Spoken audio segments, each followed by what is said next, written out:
খবৰ খবৰ ভাল চবৰে সাইমন কমিশন ইম্পৰ্টেন্ট এক্সামত বহুবাৰ হৈছে সাইমন কমিশন কেইটা ফৰ্ম হৈছিল সাইমন কমিশন ইন্ডিয়া কেইটা আহিছিল কেইটা ৰিপৰ্ট সাবমিট কৰিছিল সাইমন কমিশনৰ টাইমত ভাইসৰয় কোন আছিল সাইমন কমিশনক কিহৰ কাৰণে বয়কট কৰা হৈছিল সাইমন কমিশনৰ ইণ্ডিয়ান নেশ্যনেল কংগ্ৰেছৰ কোনটো সেশনে বয়কট কৰিছিল সাইমন কমিশনৰ টোটাল মেম্বাৰ কিমান আছিল সাইমন কমিশনে কোনখন আইন ৰিভিউ কৰাৰ কাৰণে ইণ্ডিয়াত আহিছিল এই গোটেইবিলাক কোৱেশ্চন এক্সামত বহুবাৰ হৈছে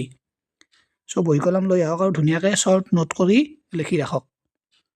বাকি আপোনালোকে ম্যাথছ ৰিজনিং প্ৰেক্টিস কৰি আছে না নাই লেখক সাইমন কমিশন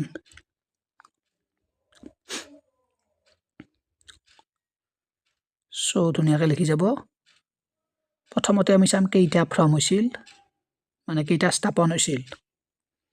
তারপর ইন্ডিয়া কেইটা আছিল শর্টত লিখি যাম আপোনালোকে ইনকে লিখি যাব কে ইন্ডিয়া কেইটা আছিল রিপোর্ট কেইটা সাবমিট কৰিছিল ইম্পৰ্টেন্ট নেক্সট ভাইসৰয় কোন আছিল সাইমন কমিশনৰ টাইমত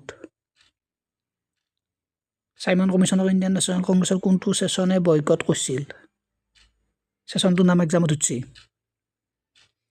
তাৰপাছত আমাৰ সাইমন কমিশনক কিহৰ কাৰণে বয়কট কৰা হৈছিল হোৱাই কিহৰ কাৰণে বয়কট কৰা হৈছিল এক্সামত উঠছি ওকে নোট ৰাখি থব এটা এটাকে আমি চাই লওঁ সো সাইমন কমিশন 1927 চনত ফৰ্ম হৈছিল নেক্সট সাইমন কমিশন ইণ্ডিয়া আছিল 1928 চনত সাইমন কমিশনে ৰিপৰ্ট দিছিল 1930 চনত সাইমন কমিশনৰ টাইমত ভাইসৰয় আছিল লৰ্ড আৰউইন সাইমন কমিশনৰ ইণ্ডিয়ান নেশ্যনেল কংগ্ৰেছৰ কোনটো সেশনে বয়কট কৰিছিল মনত ৰাখি থব মাদ্ৰাজ সেশন যেটো 1927 চনত হৈছিল 1927 চনৰ মাদ্ৰাজ সেশনে